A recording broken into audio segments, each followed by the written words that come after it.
Welcome back, my fellow summoners, to the last day of the LEC Summer. Vitality looked to be lost, but after an incredible comeback in the LEC Super Week, they are on their way towards the Summer playoffs. Vitality's road to playoffs look like this. They would have to beat Astralis and hope for a G2 win versus XL later tonight. For Astralis, a win here would guarantee them at least a tiebreaker game for 6th place. No matter what, one of these teams will end their 2021 season after this game. The stakes could not be higher. So there is a ton of pressure on both these teams. Whoever win are likely cheering for G2. So let's start with Vitality. Trouble, summarize them for me.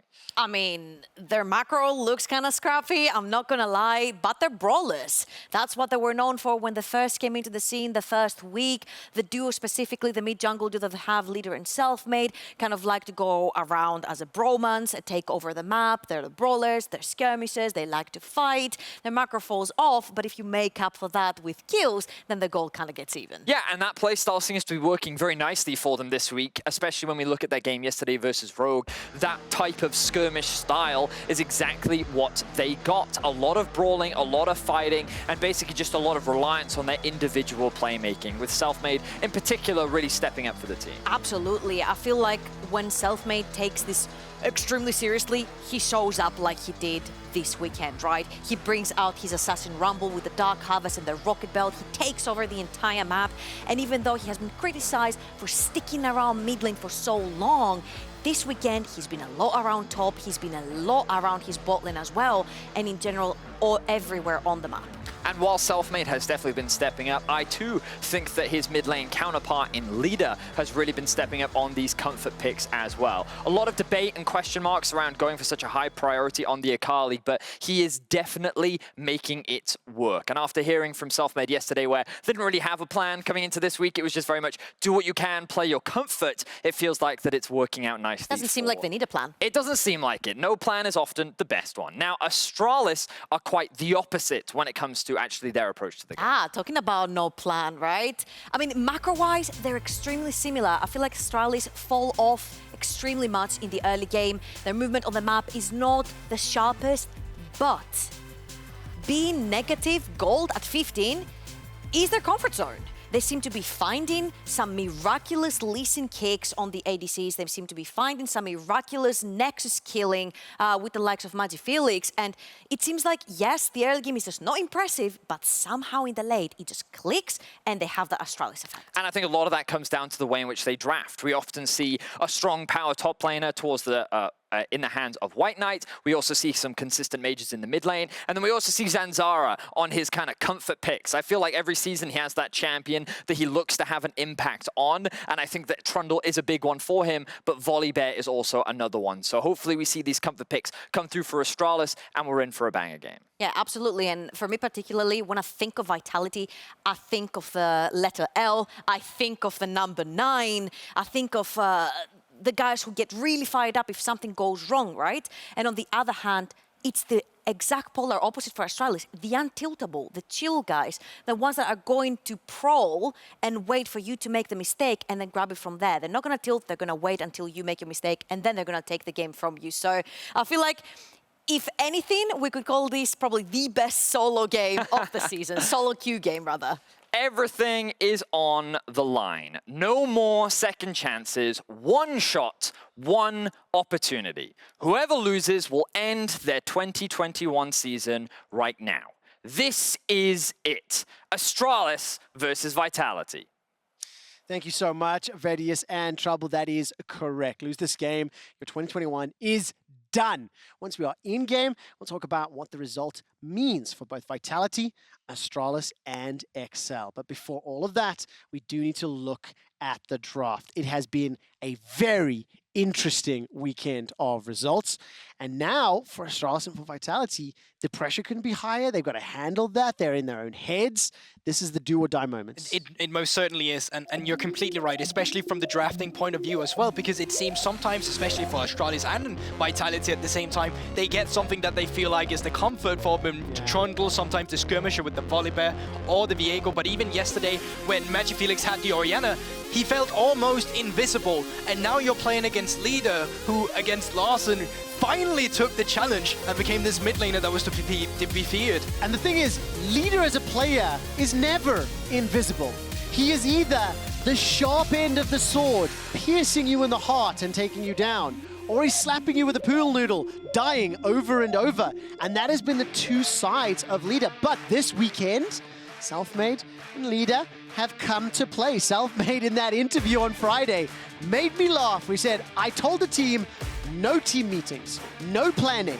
Let's just do what we feel, play what we want. And so far, it's worked out. I mean, that is probably the most iconic thing I could think any of Vitality would say here as well. But I don't doubt that it's working for them because they do have strong laners as well to play for. We often talk Leader, but never forget Crownshot, never forget Szygenda as well, who stepped into this role. And from the past two games we've seen them, they've had a really good top side to play for, and so has Astralis. I think a lot of the clashes will come out on this top side, especially against WhiteKnight and Szygenda, but with the bans coming through now, with all that's left open, Viego is up and available. The same goes for another powerful pick like the Varus or the Ziggs that is obviously already banned, so I take that back.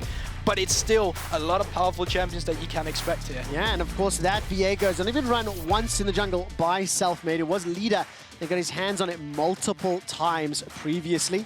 Of course, with that WhiteKnight's Lucian being open and available, will it be needed? Will it even be valuable this game round? Will it be banned in phase 2? Varus as well as Lucian locked in. So we're going to be looking for some AP on the top half of the map, and the AP junglers as well. I wonder what they're going to be interested in playing. It doesn't necessarily have to be the bot side because Jeskla has played mages and Syndra already, you know, quite favorable in the bot lane matchup as well as of right now. So that Lucian, oh yeah, you're right, Varus has already been picked. I'm going to take that back immediately. But power picks are coming through from Selfmade and Leader here, and the fact that the Renekton gets chosen for Szygenda. We've seen him countless of times already on this champion, and Leader once again on a signature pick like the Akali, something that goes way back to me as well from seeing him at European Masters, from seeing him go a bit down in lane. He hits that level 6 months, he get out of the lane, and all of a sudden he's explosive. But you wanted an AP jungler. We've seen this one before, but not from Zanzarah. No, first time Fiddlesticks for Zanzarah. You were mentioning Renekton for Szygenda. He has 18 games played on that champion on broadcast with a 72% win ratio. The reason I do want to draw attention to it, I do think Szygenda coming back in middle of the season has stepped up and had an impactful performance. And with the fact that Varus is already locked into that bottom lane and Astralis need their support, they've removed that Ezreal from Crownshot. You've got 3 champions of Vitality that want to go in.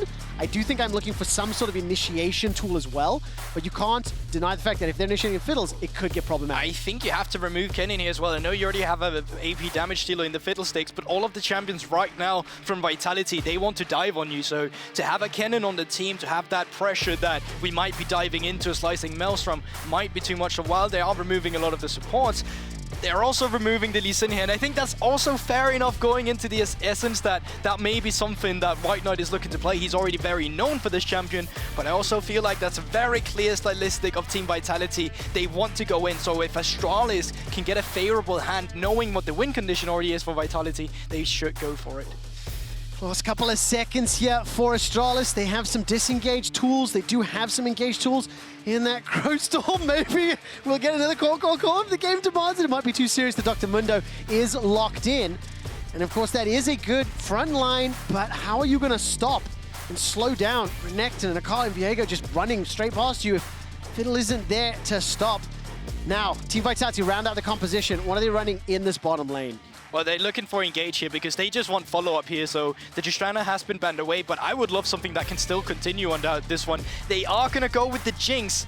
I hate Jinx here in the LEC. I know you love the stats. Do you know what the win rate is for this champion? I know it's not that good in the LEC. I know it's not good. I will find that for you. Tell me what it means in terms of the composition. Well, Jinx is a champion that loves to kite back. If you get a reset, yes, then you can run forward. But the fact is, she's very immobile. She's very easy to punish as well from the CC that is coming through from the enemy support. And promisq, he's got a lot of options from the support pool to try and lock this champion down. You already have the Chains of Corruption. I think Crownshot, he'll be forced to play with a cleanse in this one. And of course, taking a look at those numbers, 6 games played, 0 wins this summer. Crownshot is picking the winless bot lane super carry to try and round this one out.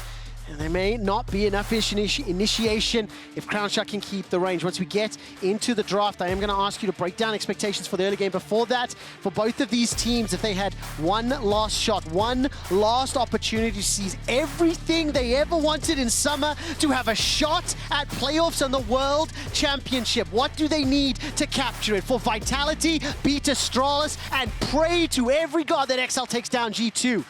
For Vitality, they need to win here. That's great. Now, all of a sudden, the Sharks have one extra shot. They do have a potential tiebreaker scenario available to them. Vitality, do or die. I'm gonna hit the rift in just a moment. Vitality and Astralis Summer 2021 could conclude, and it could wrap up today.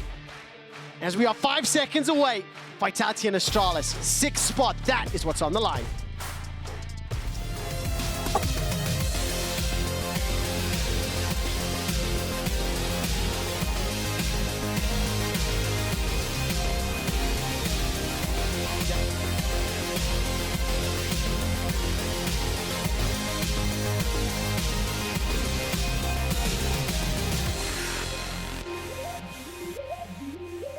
Now, I'll say it's a little bit less dramatically, a little bit less music behind me. For Vitality, they need to beat Astralis, and they need XL to lose to G2. If those two things happen, Vitality advance to playoffs. Win now, and obviously hope that G2 do what is expected and beat XL.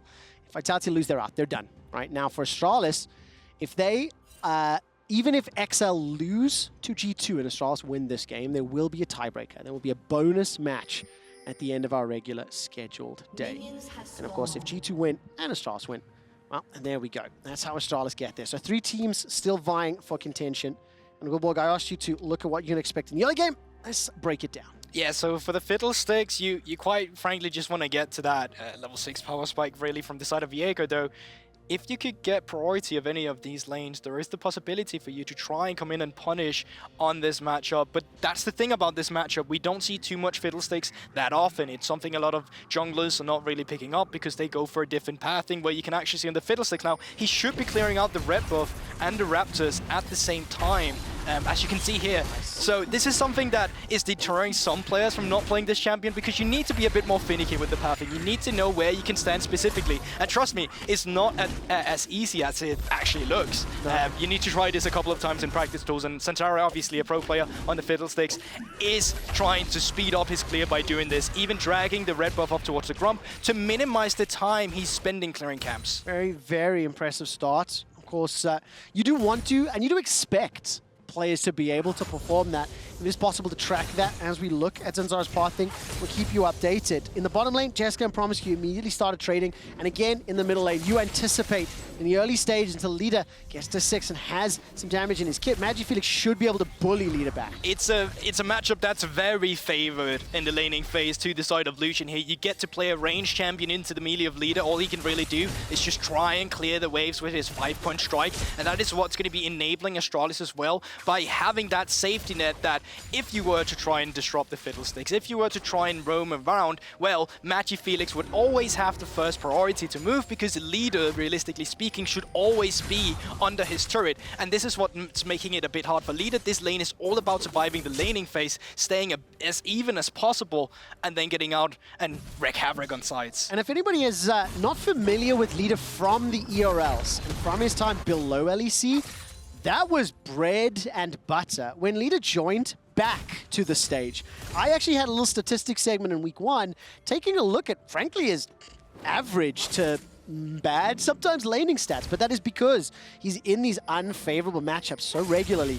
We all know Leader's preference for melee assassin types champions, which don't have very strong starts to the game, but as soon as he starts roaming, he's got that teleport, got the fleet, has a game-impacting champion, and this weekend has demonstrated his proficiency once he has some items under his belt. Yeah, so Zanzarah here, obviously as a jungler, you can already see what he started with in the inventory. Don't actually go for the refillable potion on the Fiddlesticks, and that is because then you can grab a pink ward, which right now has already been placed down in the jungle off the side of Vitality as well. So this is some extra intel that they'll be able to get. And now with Fiddlesticks, the first thing you want to do, rush those boosts so you can get that Predator out there, so you're not as reliant on the ultimate as Fiddlesticks is quite known to be here. But Reset is going to come through from the mid laners here. They're both going to be expending their TP, so it's just going to be the usual thing down in the mid lane, but towards the bottom side of the map, Selfmade is creeping in for a lane gank, but a ward is already here. Multiple wards from promisq and Jeskla. Decent enough bonk there from the anchor. Means Labrov cannot find the follow-up stun.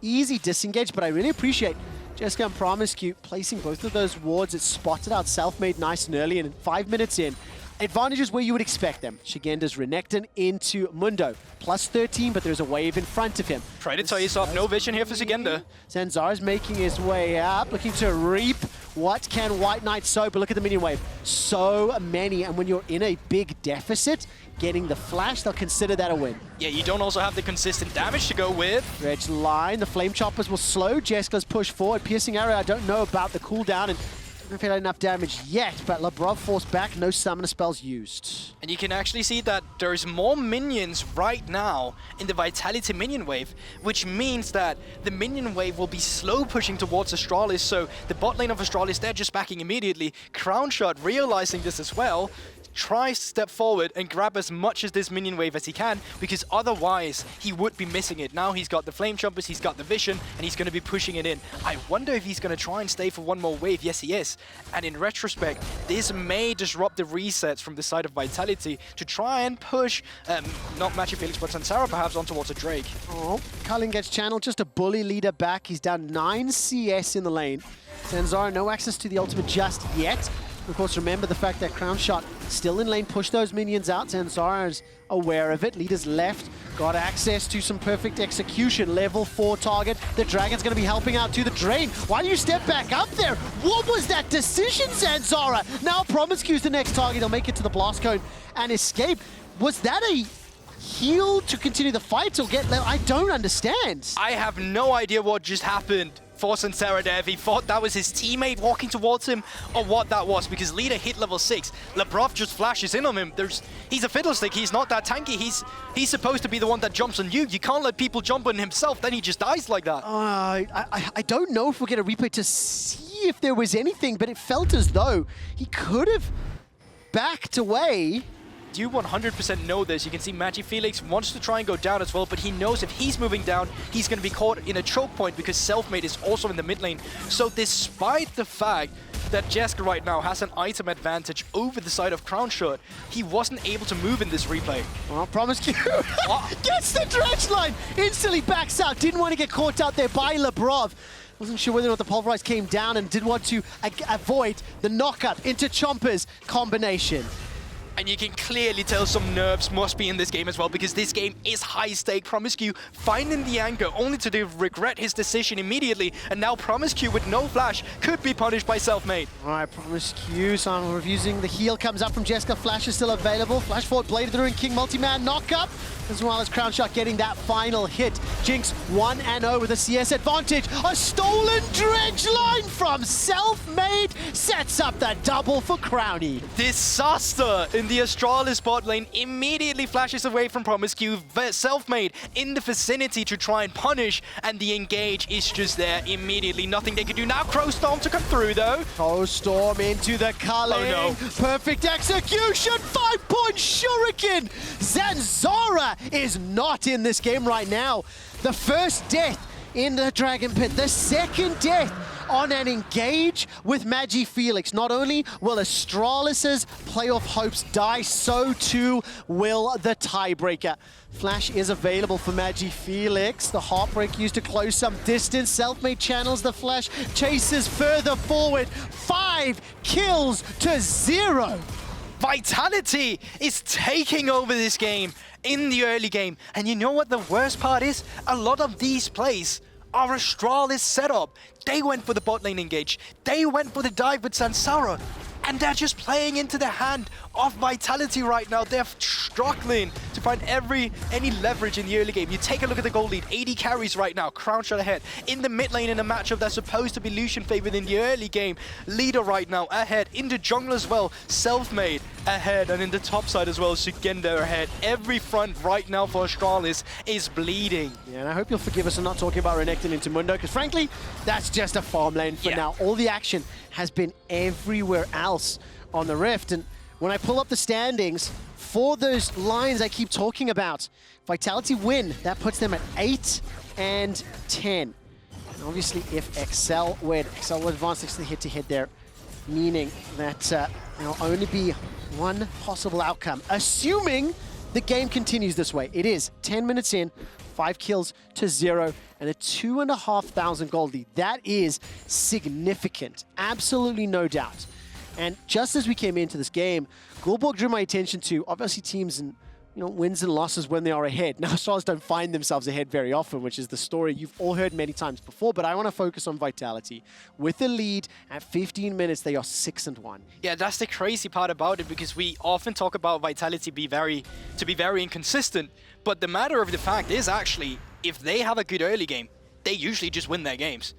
And that is what Astralis need to solve right now, because they are playing into this, as we have already talked about. Astralis has quite often come back to this one, but my problem and worry right now for Astralis is the fact that Selfmade does now have that Herald in play. They do have the mid lane priority from leader now, which means that the mid lane wave can now be pushed in. As soon as they push in, they try to attack the bottom lane, and he's just hex flashing over turret. Oh, Zanzarah's got himself a couple of clears. Does he start channeling the Crowstorm? The channel begins. He jumps right back in. Now all of a sudden, Vitality are caught out. Crownshot burns to death by promisq Ignite. A fantastic dredge line though does come out, and now all of a sudden, Heartbreaker is stolen. Selfmade's returned himself into the fiddle.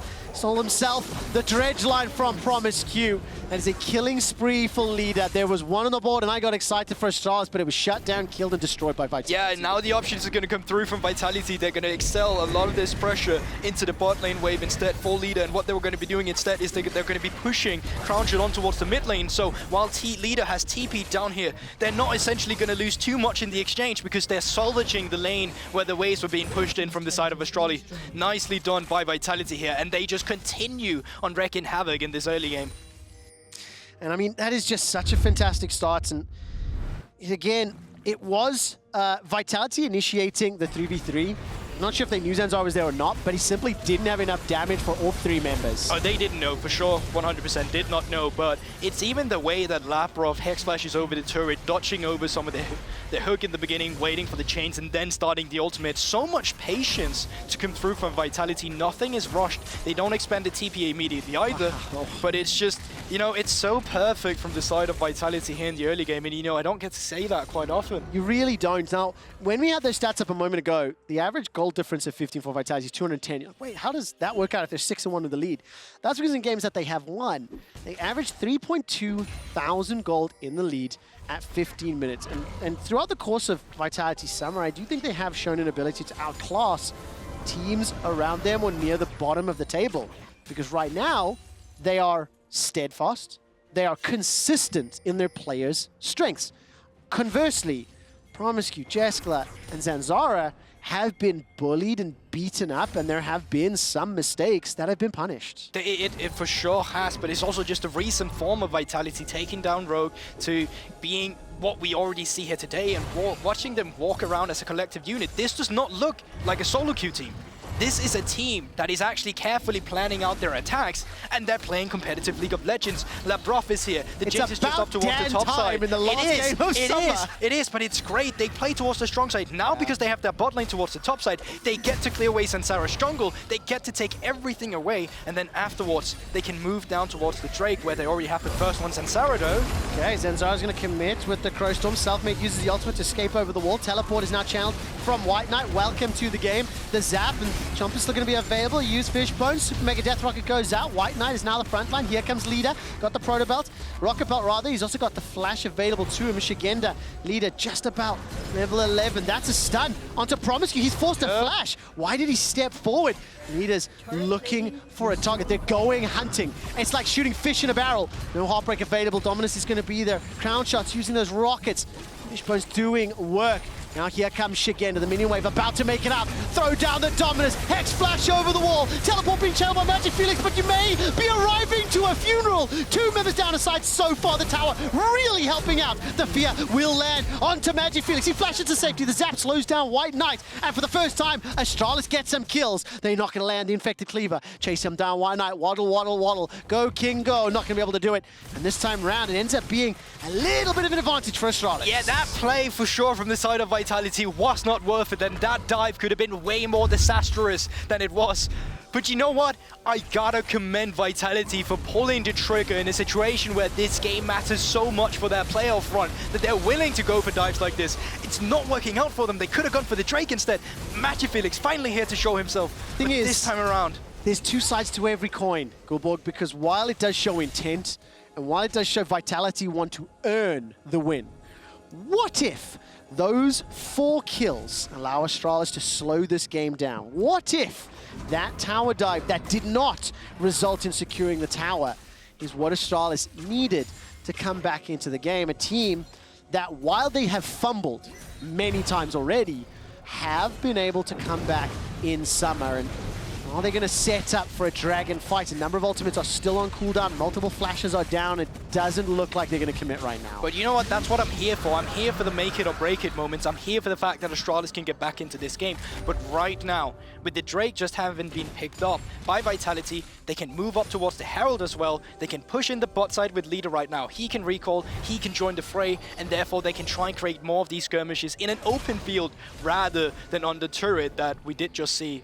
But Leader still on the last wave, and I think afterwards he's going to be moving up towards this Herald that has just been started up by Selfmade, but the rest of Astralis, they're just backing off from the pressure. Leader's teleport will be available relatively shortly. Mythic's picked up for top 4 players of either team. Is still a 4,000 gold lead at 15 minutes. And I think I want to go back to that point you mentioned. You're here for the proactive plays. You're here for the team that wants to win. I actually really like that sentiment, because Astralis have had very bad early games, and I would almost favor a team that is able to make proactive plays work, right?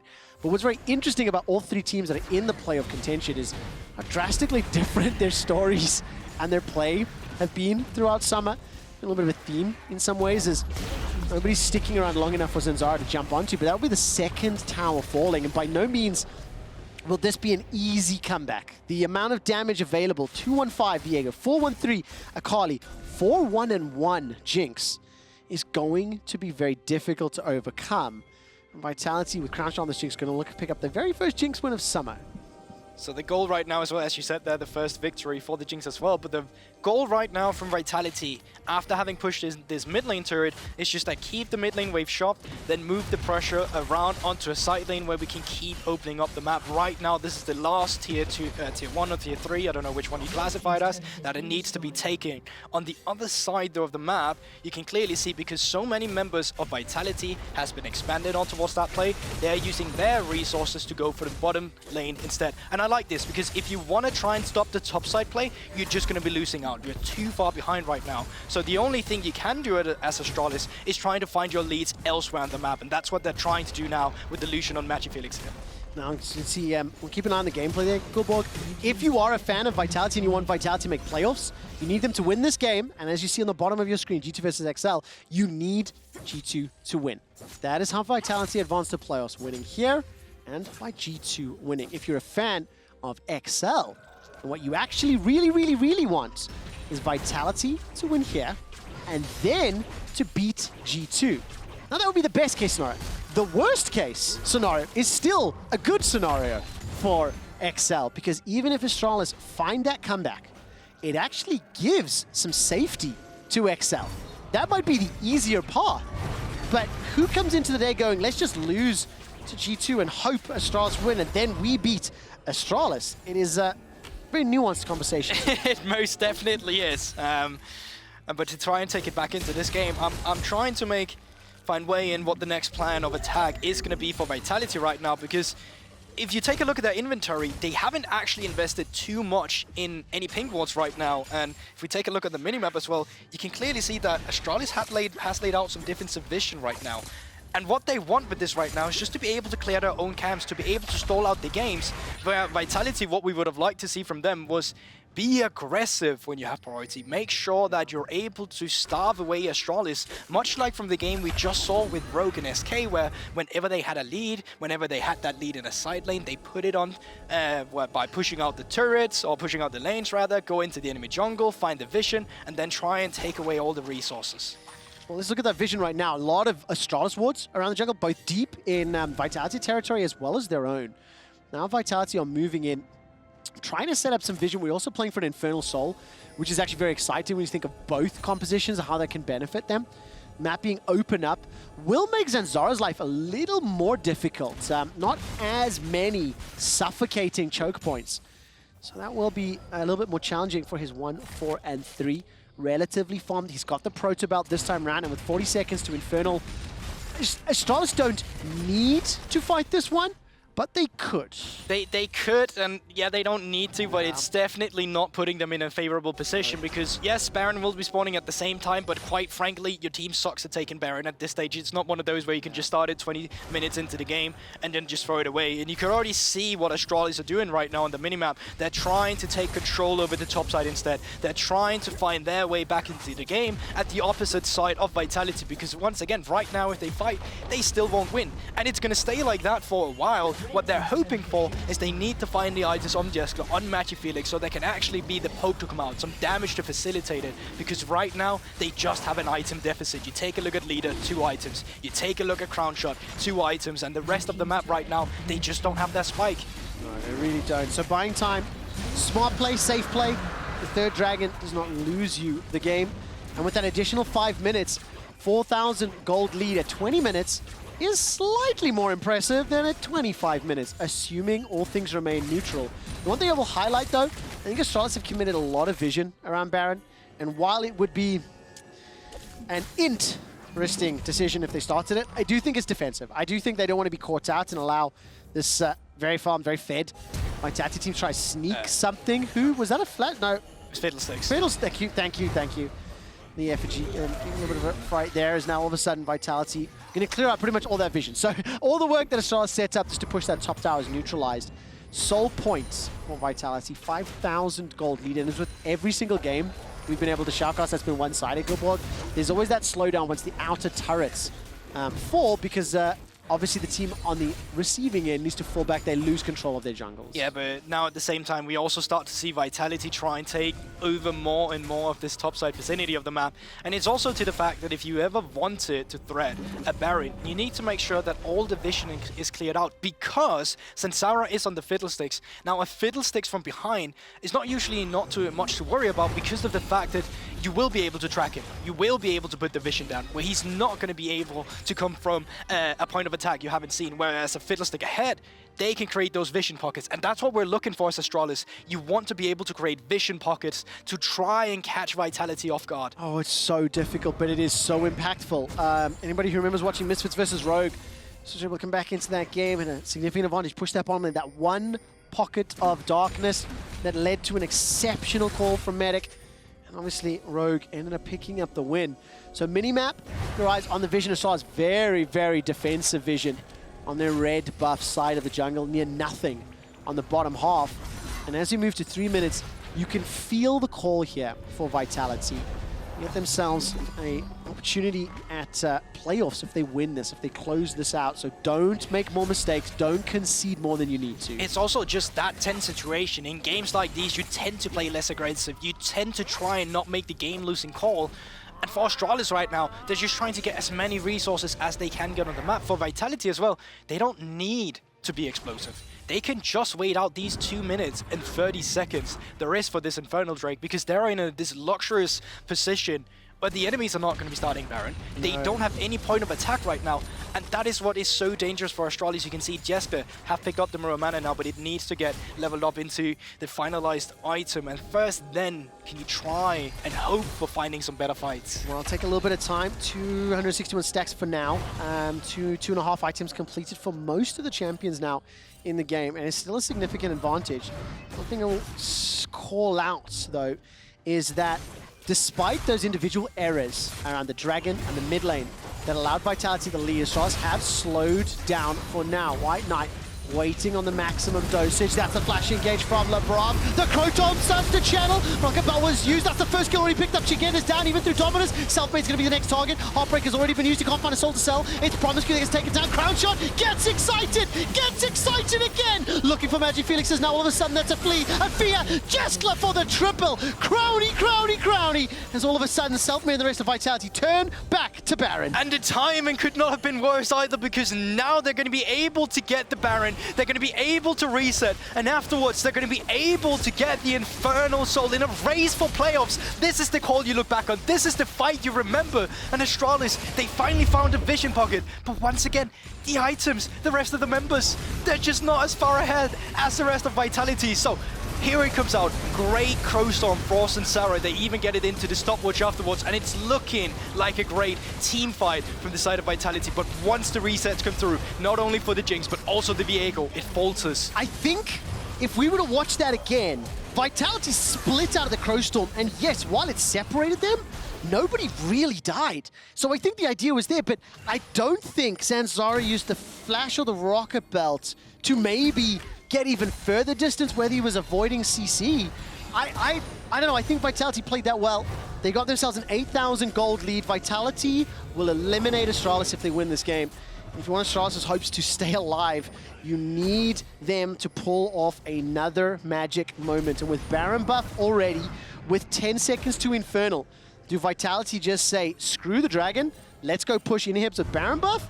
Or are they going to look for the fight? It looks like the fight for now. They're just looking for the flank. This is going to be the fight. This is going to be the make it or break it moment right now for both teams, or else Astralis, if they don't stop this, they'll just roll over and die. I think Vitality have had several make it moments. Zanzarah waiting in the darkness. He's found a small pocket, but Leader knows he's there. Leader knows he's there. 5,000 HP on the dragon. So rocket belt used already. Zanzarah saw the ability, manages to get the fear, looking to reap. Now all of a sudden leaves a little low. Dragon's inside the pit. Szygenda's throwing down the Dominus. WhiteKnight steps forward. He's stolen! The dragon is stolen away! That's one kill already secured, but can Astralis do more? 1, 2, 3 members are falling. Zanzarah's running for his life. And no, nope. It doesn't matter. They were too far ahead. Astralis have been broken for a while, but that may just be the coffin being sealed. I got excited for nothing. WhiteKnight on the Mundo was able to steal it, but the rest of the members of Astralis, they're just going to get run down now as Zanzarah, I don't think there's much you can do in this situation. I think he's done for. I think what's important is what's happening on the rest of the map now, with Leader on the top side, with Crownshot in the mid lane as well, pushing in with this Baron buff to come through. This is not a good look for Astralis. They buy themselves 5 more minutes. There's not too long before this Baron as well starts running out, so maybe they just have prolonged their chances for a little longer. A disappointing final game from Astralis. To see how that early game has played out for the season to come to a close. What a dramatic story, because as you said, WhiteKnight stole that dragon, but there's just not enough damage, not enough focus, and not enough setup from Astralis. But from this point of view, in this fight, there's not much better times or just fights that you get from Astralis. The fact that you were able to steal away the Drake, to keep your members alive, to make sure that Vitality, they're not ending now. I mean, you buy yourself at least some little extra time to fight another day. But that truly is the silver lining of being eliminated from playoffs and your 2021 season being ended. Because the advantage is gigantic here. Vitality's predicted playstyle, proactivity, self-made and leader, pushing around the map. They've done that exactly as expected. We expected Leader to move to those side lanes. He has done so. It's now going to be just knocking over the base. 11k up. Vitality will then eagerly await G2 versus XL, and now MagiFelix has got flash available to him. Will his heart be broken just yet? The Mega Death Rocket is sidestepped and flashed away from. Ardent Blaze comes out, but that means he's flashless in a base defense. Leader's pushing the top lane, no teleport available to him. And Vitality, they want to close this out cleanly. They will be at some risk of Crowstorm, but there is a 3-level difference between Zanzarah and Selfmade. Leader's got a level advantage over MagiFelix. It's a 2-level difference on Crownshot. So even just after the items and the gold and the dragons, you also then have levels too. Nope, they're just going in here on the side of Selfmade. All right, the Culling comes out. Selfmade buys a whole lot of time. Crowstorm goes out. Once again, not a huge impact. It's slowing down Crowny, but now he's very excited. Switch back to the minigun, and WhiteKnight just gets shot where he stands. Leader inside the base. Crownshot flashes over the wall into the base, looking for another. Now Selfmade with the Blade of the Ruined King. promisq survives with 100 HP. MagiFelix, he was the one that got caught that started it. He is the only one standing, and Vitality knocked down the inhibitor in the mid lane with a 5v1 correction to Astralis. Will try to hold the base. It's simply not going to matter. There's another one down. This will be the ace onto promisq. Astralis Astralis' 2021 season is done. They made it entertaining, they made it fun, but they failed at the final hurdle, and Vitality keep their playoff hopes alive. We saw how small the percentages were for Vitality to make playoffs at the start of week 7 as well. Astralis, the easier schedule, they were the one who looked good. They were the one us analysts said would make it. That is such a great callback. Every single person anticipated Astralis to just secure that spot, but XL and Vitality stepped up. And that is what's going to make this game with XL and G2 even crazier now, because as a Vitality fan right now, you're a G2 fan right now. Yes. You need to hope that G2 just absolutely takes over the game against XL, but XL as well, an organization that's never been in playoffs. Never. No. Okay, for this game, key player of the game nominees at LEC on Twitter, Leader, Crowny, or Labrov. After this game, we will hear from Crownshot and get the latest updates in the race for playoffs. Don't go anywhere.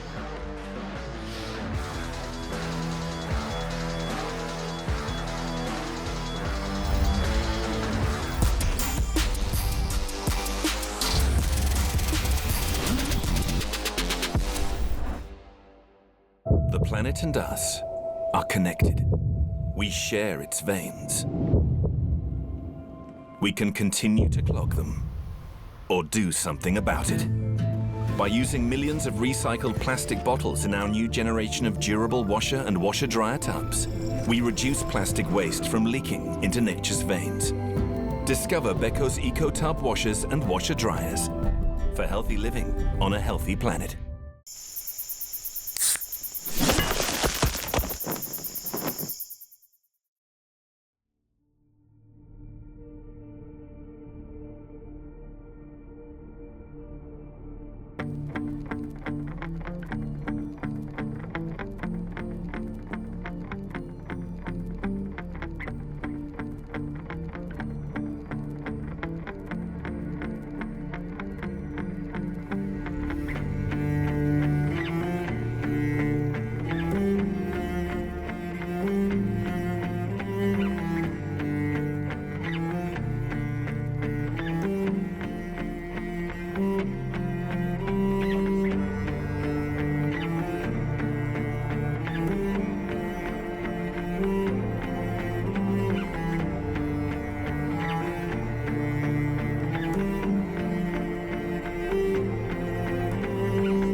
Welcome back to the ADC Vitality Takedown. Astralis in epic battle for playoffs and Crownshot. I want to know how you feel after this one, because we talked with Selfmade about freestyle for Vitality, but how did you prepare for today? We pretty much went into the game with a plan of what we want to ban against Astralis. They obviously play a lot of Trundle, Ziggs, and like control slower champs, so we knew if we ban their comfort, or the picks they like to play, they will not be that big of a threat, and that's pretty much what happened. Is there anything you can say about Astralis' performance today? Because I feel like they were on the rise over the past few weeks, but today it seems like everything they were trying against you didn't seem to land. Yeah, I mean, I think they went for a bad Drake, or like the Drake start from Fiddle didn't go their way, and then Nautilus had to flash. Then Nautilus didn't have flash, so I got 2 kills bot lane. And then after that, the game felt kind of easy. We were always in control. Besides like the one dive on top where we went a bit too deep, it just felt like we were respecting the way they wanted to play, because they like to give waves to try and catch on side, and we just respected that. And I got fed, and if me and Akali are fed like we were, it kind of feels like they can't do anything. Yeah, you get fed indeed, and I do want to touch on your performance today, because you got the key player of the game, this game, and I know that you like the Jinx pick, but I want to know, was it like a comfort pick, or more it fits with the need of the composition you were running to? Well, we skipped AD carry, right, and they banned Ezreal and something else that I can't really remember right now, but Tristana, yeah. So we knew our composition kind of wants to play to one-shot one target with Viego and Akali, and Jinx kind of fits that profile.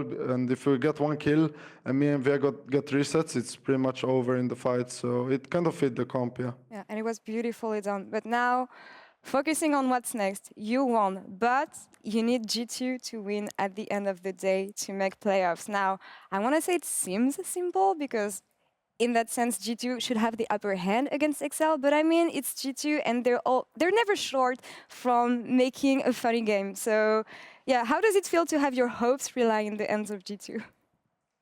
Well, I don't want to put too much pressure on Mickey, but he is my friend, so I would appreciate this favor, you know. But no, I mean, in all seriousness, I think they're the better team, and I think they should be favored to win, so we just have to wait and see. We went 3-0 this week. If we don't make it because of a different team, then it's kind of our fault because we didn't win enough before, but at least it's nice to see that we managed to rally in the end of the season, and now we just see what happens. It is indeed. Well, I wish you the best of luck and a good game as a G2 fan at the end of the day. Thank you very much, Crownshot, for the interview. And let's hear more about the race for playoffs. I'm not sure what you want me to say, because, Laure, you've explained it already. Vitality's hopes are in G2's hands. You're 100% right. Exceptional interview, Laure. And I think one of the tidbits I want to throw out there is that Jinx was the first win for Crownie on the champion for all of EU in summer. And with that win, we now have those updates, as Laure's already mentioned. Astralis are eliminated. And I just want to pause there for a brief moment. Astralis were the team that was supposed to take it. Astralis were the team with the easiest strength of schedule. And in the last week of summer, once again, every single game counted and absolutely blew everyone away. Now, while Vitality are still in the running for that final spot, they're G2's biggest fans. They want G2 to take down XL Esports in our final game. That would send Vitality to playoffs as our 6th seed, where they would face Fnatic. However, if XL win, they will take 6th seed, and Vitality are eliminated due to their head-to-head record. So to summarize, G2 win, Vitality in. XL win, XL in. Now, over to the super important fight for seeding going into championship points, all right, in playoffs. Due to Rogue's win over SK Gaming earlier, they have now locked in first place in the regular season thanks to their 2-0 head-to-head over Misfits. They have also locked the first seed going into the LEC Summer Playoffs, which comes with the opportunity of choosing your first opponents. And obviously that will be G2 or Misfits. That means the other seeds are also decided. Mad Lions locked in second, G2 will finish third no matter what happens. Misfits, who got 0 championship points in spring, will be our 4th seed. And even if they beat Mad Lions tonight, Rogue will likely pick them as their opponent unless they surprise the world and pick G2 in the first round. We explained in Ready Check that Fnatic are already locked into 5th seed going into playoffs, so they will face either Vitality or Exile. Now let's look ahead at our schedule. The game of the most important stakes is going to be Exile versus G2 at the end of the day. I've said it several times already. A win would send them to playoffs for the first time ever. Unfortunately, there's no tiebreakers as much as we love them here in EU. But be sure to stay tuned throughout the day to get a taste of what our playoffs will look like, as well as hearing more about what the exact bracket will look like for our summer playoffs. In our next game, we're saying goodbye to an iconic organization in Europe as Schalke 04 step onto the LEC stage for the last time. Join us for a walk down memory lane right after this.